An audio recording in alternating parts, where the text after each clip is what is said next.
All right, the Detroit Lions get some really good news, but first, did you know that we signed Malik Taylor, wide receiver of formerly of the Jets and of the Packers? Sounds kind of familiar, not really.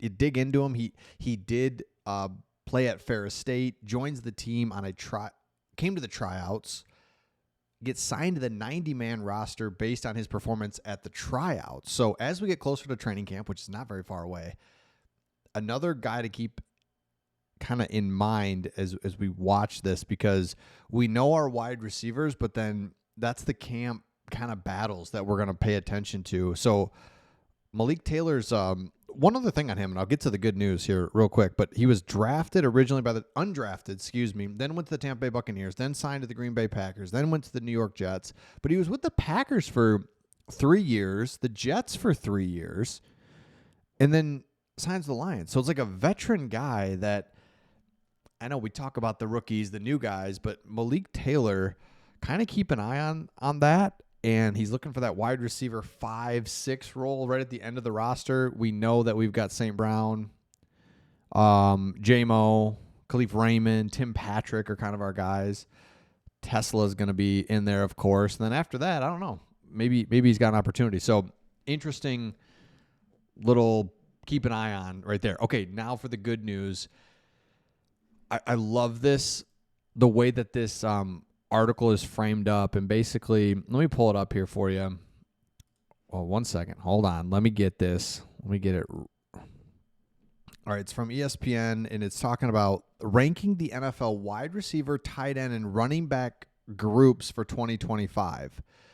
So what this is trying to do is say, think about it this way. If every team had a league average quarterback, offensive line, and a play caller, along with average luck in a season, what's their offense look like? So you're basically like, let's just look at some playmakers and assume some average quarterback and offensive line. And why I like this so much, and this is what the good news for the Lions is, we have, come on, proven that we have an above average quarterback. Even with the retirement of Frank Ragnow, we have an above-average offensive line. We have an above-average head coach. Come on, right? I'm just making some general statements here. If that is all true, which it is, and then you look at our playmakers and what we have there, it's kind of crazy. So let me show you this. So he breaks it all down and the different things that he's going to do, and I love how he's using metrics, but he's also just being real about it in this article. So it's a really good article. And you start looking at it, and yeah, you got teams like Titans. It's just brutal. So you go down the list here, and we'll get to some of the other folks in the division, and just shows you, seriously, look at this. Green Bay Packers, 17th. Great news, because I think it's like, oh, man, they got Jordan Love. It's like, really? Look at Jaden Reed, wildly inconsistent. Romeo Doubs, get out of here. Christian Watson, always hurt. You're going to count on your first-round rookie. Josh Jacobs doesn't give us trouble.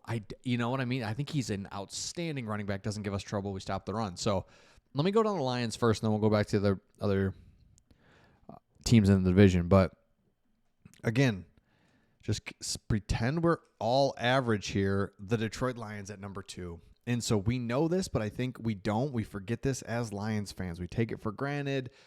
We're just, yeah, sweet. We've been winning. We've been winning so much the last 2.5 years. It's kind of crazy. And so when you look at this article and you start talking about Amon-Ra St. Brown basically being a historic type receiver that every game gets 8 catches, 100 yards, and a touchdown.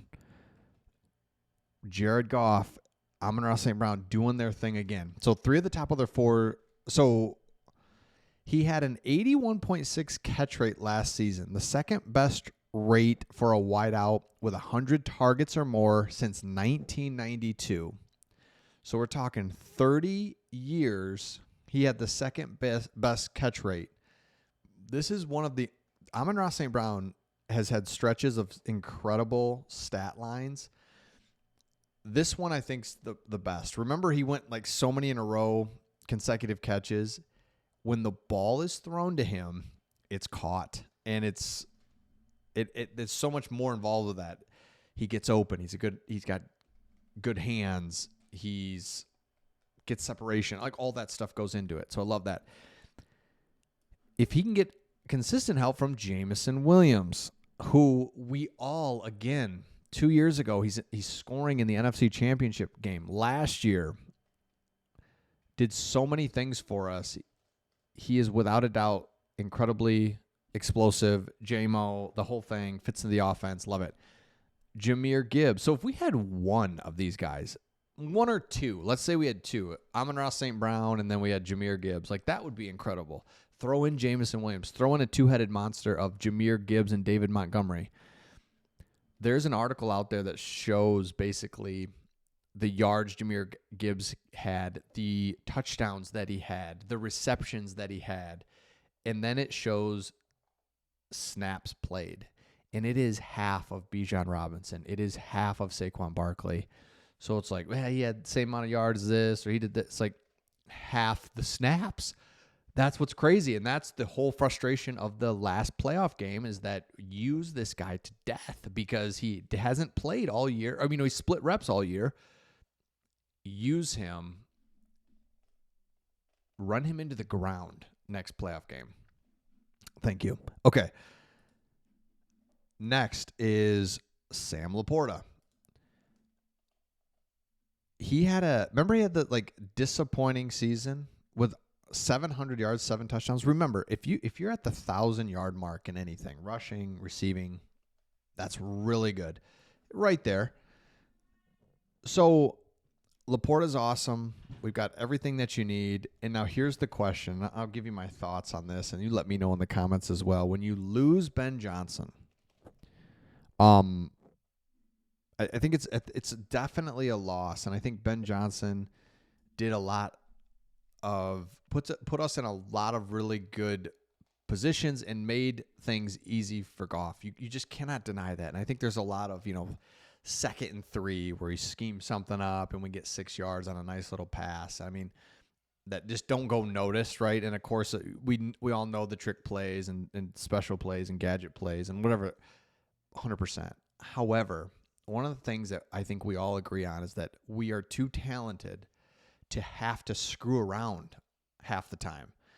It was fun, and it was what brought energy and life to our team, and it just kind of was something we needed definitely early on. We weren't as good, and we wanted to just get some sparks, but we don't need to be like that. We don't need to have some of the things that we were doing. A lot of times you'd see us come out in some really complicated stuff and then do some shifting from that and then shift back into something. It's just like,